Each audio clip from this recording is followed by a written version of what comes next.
What's up, guys? This is Chris here, and today we are going to be talking about maybe something a little controversial, maybe not. Depends on what your experience and skill level is.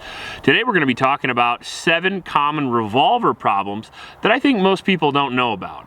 Now, before we do that, I'm not saying that revolvers are bad. I'm not saying that they have huge disadvantages based on any other platform. I'm just saying that it's a unique platform, and like semi-autos that also have issues unique to their personal platform, the revolver has some issues that you're going to run into when not only running them, but running them fast and for a long period of time. Now, I'm not bringing these issues up necessarily from a mechanical standpoint or a very, let's go with, expert standpoint. I shoot a lot of revolvers. I'm a user, I'm a shooter, and that is the experiences that I'm going to give you at using the gun on the range quickly.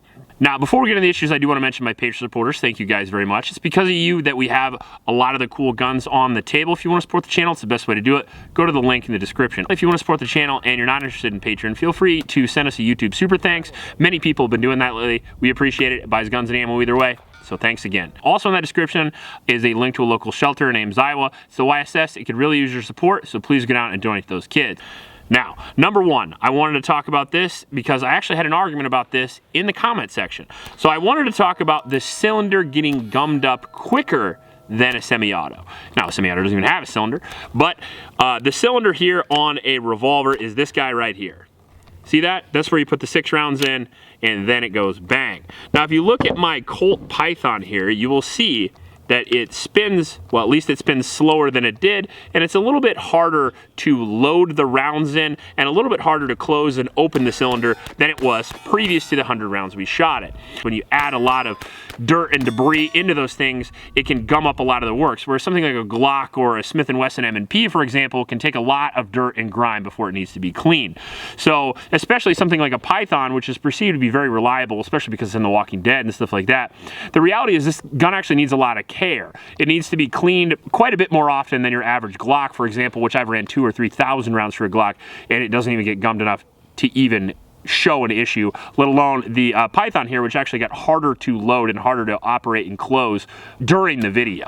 That doesn't mean that it's an issue for you as far as a user standpoint. It just simply means that you know that if you shoot a couple hundred rounds through it, you're going to need to spend a little time and clean the gun. Now, you have to remember that the majority of the problem is going to be with the ejection of the rounds, although a lot of times when it gets dirty, you can have problems getting the rounds all the way in the cylinder, and then when you attempt to close the cylinder, the back of the rounds actually get stuck on the frame or the ejection button here, and then you have some issues.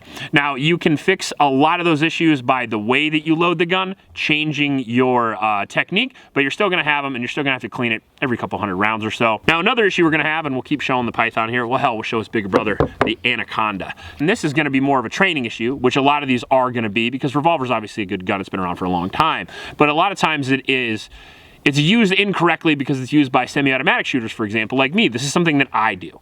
So, a lot of times what I like to do with a semi-auto is I like to, well, we'll check it, just make sure I'll fire 44 in the air. I like to run the action or run the trigger of the gun, and then I like to reset it all the way out where it clicks and ride the trigger. You notice my trigger finger didn't come off the trigger. And then run it again. That's how you run a semi-auto. You keep your trigger finger on the trigger all the time, and it mitigates the amount of time between reset. You can just go like that and bump it back and forth. That's really nice. If you look at a lot of old revolver guys like Bill Wilson, for example, people ask him why when he shoots a semi-auto does his trigger finger come off every single time? That's because with the revolver, it's actually more reliable to do that. Because if you ride the trigger up and you come back again and you ride it up, eventually you're going to get something where nothing happens. And a lot of times on inferior revolvers, you actually have timing issues that can fuck the gun up. So I would recommend not doing that, and I would recommend that you actually pull the trigger and then pull it all the way off and come back on if you're trying to speed shoot a 6 gun. Now, another issue that you're going to have with revolvers is going to be the linkage in the trigger of the double action pull. Now, a lot of revolvers are double single action, but many of them are just double action. I actually had one inside, but I brought this one out instead. I don't know why.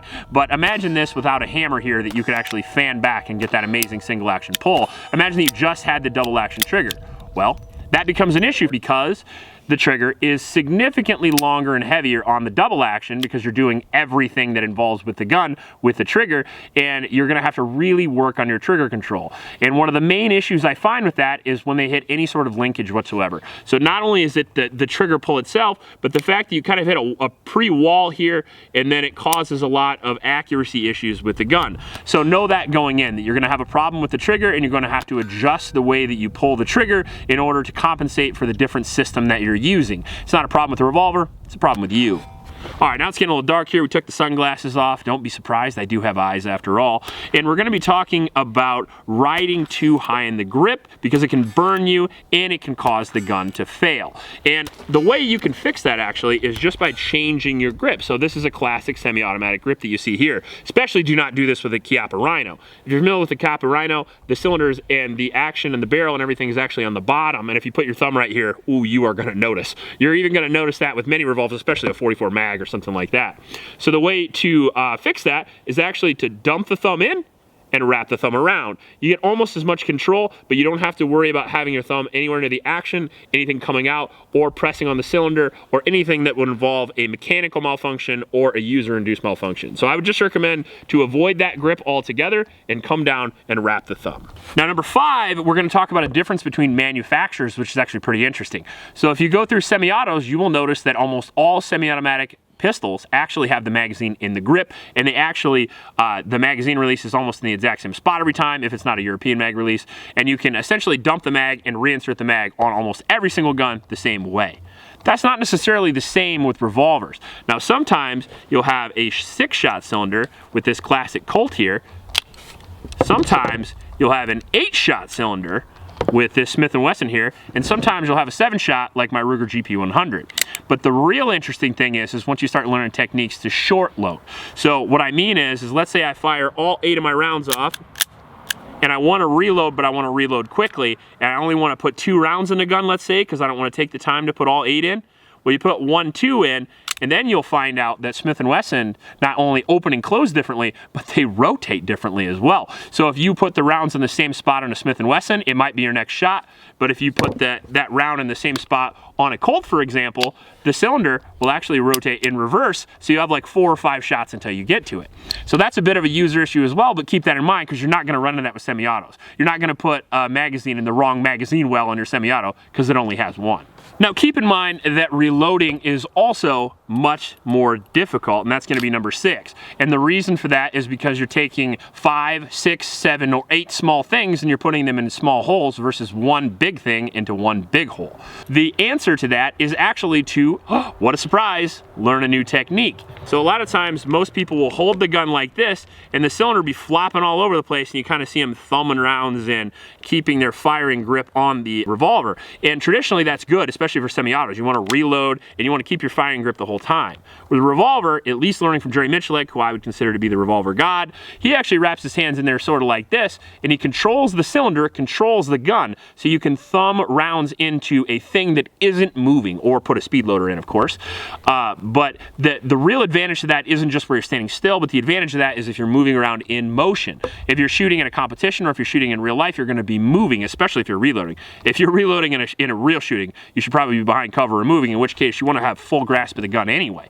So I think a different change in technique will help a lot with that one. Now finally, we have number 7. It's just less compatible to modern accessories. If you look at this guy, it's an absolutely beautiful revolver. And don't get me wrong, the Colt Anaconda would be a monster for home defense. Trust me, you wouldn't want to run into one of these. That being said, you don't have the ability to identify a target easily because you don't have a light on the bottom of the gun. So you are going to have to operate the gun while simultaneously operating the light. However you want to do that, lantern, FBI, whichever one you choose. You also aren't going to have as many options for optics as well. And now optics weren't really a thing people cared about 10, 20, 30 years ago, but they are now because we realize how much of a force multiplier those things actually are. We realize that under a stressful situation, you're not going to be able to line up the sights that well. That's where point shooting comes in, close CQB shooting and stuff like that. But with a red dot, you can actually just do it, because it's in your back focal plane anyway. So the red dot is a big force multiplier, and so is the weapon light, because it's much easier to shoot a gun with a light attached to it than it is to shoot it with one-handed, especially with a fucking 44 mag. But there are revolvers that are available, and we are going to be getting some hopefully pretty soon. Korth makes some, and they're very expensive. Smith & Wesson makes a couple as well, and I would like to get my hands on them. That being said, it is the norm to have just a basic barrel lug underneath and iron sights, and to me personally, that negates a lot of the ability to work and operate at night or under stressful situations. Obviously, it can be done. Revolver's been working a long time, and they'll continue to, but it would be nice if it had a red dot and a light, to be honest with you.